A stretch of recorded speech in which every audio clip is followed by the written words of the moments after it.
warahmatullahi wabarakatuh. Kami dari kelompok 1 yang beranggotakan 6 orang. Di sini, saya selaku ketua. Nama saya Diva Fadila Akmar. Assalamualaikum warahmatullahi wabarakatuh. Perkenalkan, nama saya Zahra Hamidah dari Prodi PGSD. Assalamualaikum warahmatullahi wabarakatuh. Perkenalkan, nama saya Feby Nur Afifah. Saya Muhammad Fatul Bari. Assalamualaikum warahmatullahi wabarakatuh. Perkenalkan, nama saya Nur Fauzia. Assalamualaikum warahmatullahi wabarakatuh. Perkenalkan, nama saya Nita Nafila, mahasiswi PGSD Universitas Muhammadiyah Profesor Dr. Hamka.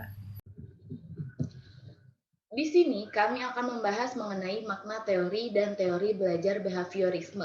Sebelum kita mendalami lagi apa itu teori belajar behaviorisme, kita akan mengetahui dulu apa pengertian dari teori dan apa pengertian dari teori belajar.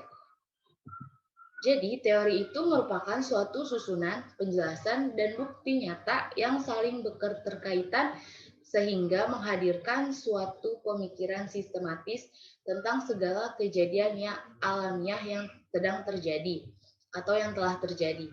Nah, sedangkan teori belajar adalah suatu usaha untuk menjelaskan bagaimana manusia atau guru untuk membantu siswa memahami proses hubungan pembelajaran khususnya yang ada pada mental setiap siswa.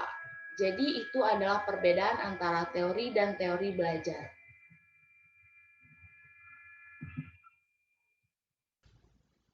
Pada kesempatan kali ini saya akan membacakan tentang pengertian teori belajar behaviorisme. Behaviorisme atau aliran perilaku perspektif belajar adalah filosofi dalam psikologi yang berdasar pada proposisi bahwa semua yang dilakukan seseorang, termasuk tindakan, pikiran, atau perasaan dianggap sebagai perilaku. Teori belajar behaviorisme pada dasarnya digunakan untuk membantu suatu pembelajaran sehingga dari pembelajaran tersebut dapat membentuk perilaku peserta didik yang baik dan diinginkan. Selanjutnya, di slide 5, kita masuk ke dalam tokoh teori belajar behaviorisme. Yang pertama ada Edward L. Thorndike, yang kedua ada Ivan Petrovich Pavlov, yang ketiga ada Vladimir M.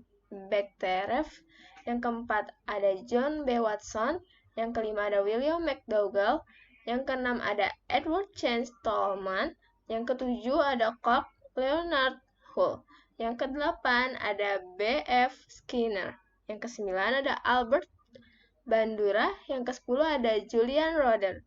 Akan menjelaskan tentang pandangan teori tentang belajar menurut para tokoh. Menurut Winkel, belajar merupakan aktivitas mental ataupun fisik yang berlangsung baik di lingkungan dengan interaksi yang aktif. Selain itu, belajar diharuskan atau menghasilkan perubahan yang secara langsung ataupun tidak langsung dalam pribadi yang melakukannya. Menurut Bauer, menjelaskan bahwa learning is a continuous process. Menurut Jerome S. Bronner mengungkapkan bahwa belajar merupakan bagaimana orang tersebut untuk memilih, mempertahankan, dan mentransformasikan informasi dengan menemukannya sendiri. Selanjutnya, ada kelebihan dari teori behaviorisme. Kelebihannya itu antara lain yang pertama, sangat cocok untuk memperoleh kemampuan yang membutuhkan praktek dan pembiasaan yang mengandung unsur-unsur seperti kecepatan, spontanitas, kelenturan, refleks, dan daya tahan. Yang kedua, mampu mengarahkan siswa untuk berpikir linier, konvergen, kreatif, dan produktif. Yang ketiga, membawa siswa untuk menuju atau mencapai target tertentu, sehingga menjadikan peserta didik untuk bisa bebas berkreasi dan berimajinasi. Selain itu, kelebihannya itu ada membiasakan guru untuk bersikap jeli dan peka terhadap situasi dan kondisi belajar. Dan teori ini juga cocok diterapkan untuk anak yang masih membutuhkan dominasi peran orang dewasa, suka mengulangi dan harus dibiasakan, suka meniru dan suka dengan bentuk-bentuk penghargaan langsung.